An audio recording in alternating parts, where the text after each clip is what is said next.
পাকিস্তানের প্রতিটি হামলার মুতোর জবাব দিচ্ছে ভারত, আর আগামী দিনেও দেওয়া হবে। শুক্রবার বিশ্বকবি রবীন্দ্রনাথ ঠাকুরের জন্মজয়ন্তী উপলক্ষে জোড়াসাঁকোর ঠাকুরবাড়িতে হাজির হয়ে এমনটাই বললেন কেন্দ্রীয় শিক্ষা প্রতিমন্ত্রী তথা বিজেপির রাজ্য সভাপতি সুকান্ত মজুমদার। তিনি বলেন, ভারত জঙ্গি ডেরায় হামলা চালিয়ে ধ্বংস করেছিল, কিন্তু পাকিস্তান যেভাবে জনবসতি এলাকা তথা সেনা শিবিরগুলোকে লক্ষ্য করে হামলা চালানোর চেষ্টা করছে, তার পাল্টা জবাব দিতে প্রস্তুত ভারত। প্রধানমন্ত্রী নরেন্দ্র মোদীর উপর ভরসা রাখতে বলে তিনি বলেন, বালাকোটে কিংবা পুলওয়ামার ঘটনায় তার নেতৃত্বে জোরদার জবাব দেওয়া হয়েছে, আগামীতেও দেওয়া হবে। क्या कहेंगे? देखिए, तीनों सेना की तरफ से जो जवाब दिया जाना है और जवाब दिया जाएगा। पाकिस्तान अगर सवाल करेगा तो हर सवाल का जवाब हम देंगे। और माननीय प्रधानमंत्री नरेंद्र मोदी जी के नेतृत्व में भारत बदल गया हुआ भारत है, और जिस तरीके से भारत की तीनों सेनाएं जवाब पाकिस्तान को मुंह तोड़ जवाब दे रही है, आगे आने वाले समय में और भी जवाब देंगे, क्योंकि हमने टारगेटेड अटैक किया था। ओनली जो ये था हमारे उग्रवादियों के कैंप थे, उस पर हमने अटैक किया था। लेकिन उसके बाद जिस तरीके से पाकिस्तान ने रिहायशी इलाके और उसके साथ साथ आर्मी एस्टेब्लिशमेंट को टारगेट किया था, उसके जवाब देना ही था, और जोरदार जवाब दिया जा रहा है। मैं ज्यादा नहीं बोलूंगा, क्योंकि जब तक आर्मी किसी चीज को कंफर्म नहीं करती, अभी किसी भी जिम्मेदार आदमी को ज्यादा कुछ बोलना नहीं चाहिए। मैं सिर्फ इतना बोलूंगा कि नरेंद्र मोदी पर भरोसा रखिए। नरेंद्र मोदी जी इससे पहले भी बालाकोट हो या पुलवामा हो, हर समय माननीय मोदी जी के नेतृत्व में भारत ने जोरदार जवाब दिया है, मुंह तोड़ जवाब दिया है, आगे भी देंगे। दादा, देखा जा रहा है कि पाकिस्तान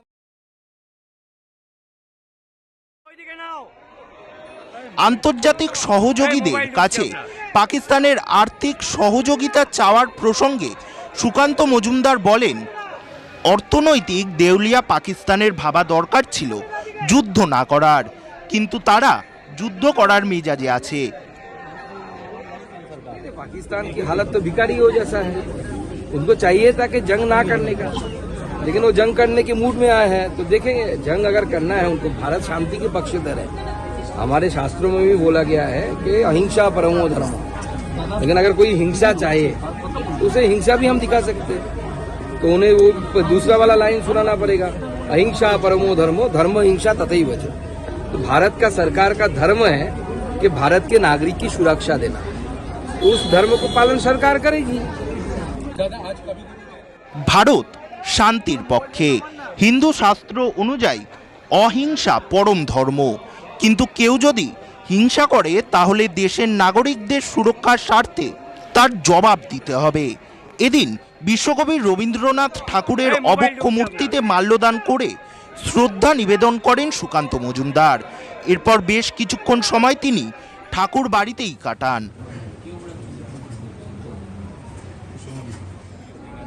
देखिए, कवि गुरु रविंद्रनाथ ठाकुर ने जिस तरीके से पूरे विश्व के सामने भारत की साहित्य, बांग्ला साहित्य को जिस तरीके से उन्होंने पेश किया था, और पहले एशिया इस महादेश में पहले व्यक्ति बने जिनको नोबेल प्राइज मिला। मैं तो कभी कभी सोचता हूँ, एक आदमी अगर सारी जिंदगी भी कोशिश करे, इतना पढ़ के खत्म नहीं कर पाएगा, समझ के पढ़ के खत्म नहीं कर पाएगा जितना कवि गुरु रविंद्रनाथ ठाकुर ने आप लिख के गए। तो कैसे महान व्यक्ति हुए होंगे। आज उनके जन्मदिन के अवसर पर हम सब यहाँ पे एकत्रित हुए, और रविंद्रनाथ ठाकुर का ही लाइन है, वो हमारे देशेर माटी तुम्हारे परे ठेकाए माता। तो इसको लेकर भारत की सेना अभी लड़ रही है। सारे भारतवासियों को एकजुट होकर इसी लाइन में चलना चाहिए, वो हमारे देशेर माटी तुम्हारे परे ठेकाए माता। अरमान, इसका मतलब है कि मेरे देश की माटी मिट्टी तुम्हारे सामने मैं अपना मस्तक को नत कर। এছাড়া ঠাকুরবাড়িতে উপস্থিত সকলকে জল বাতাসা খাওয়ান প্রতিমন্ত্রী সুকান্ত মজুমদার। উক্ত অনুষ্ঠানে উপস্থিত ছিলেন বিজেপির নেতা তাপস রায় সহ কলকাতার একাধিক বিজেপি নেতৃত্ব সহ কর্মী সমর্থকরা। ব্যুরো রিপোর্ট, কলমের দুনিয়া।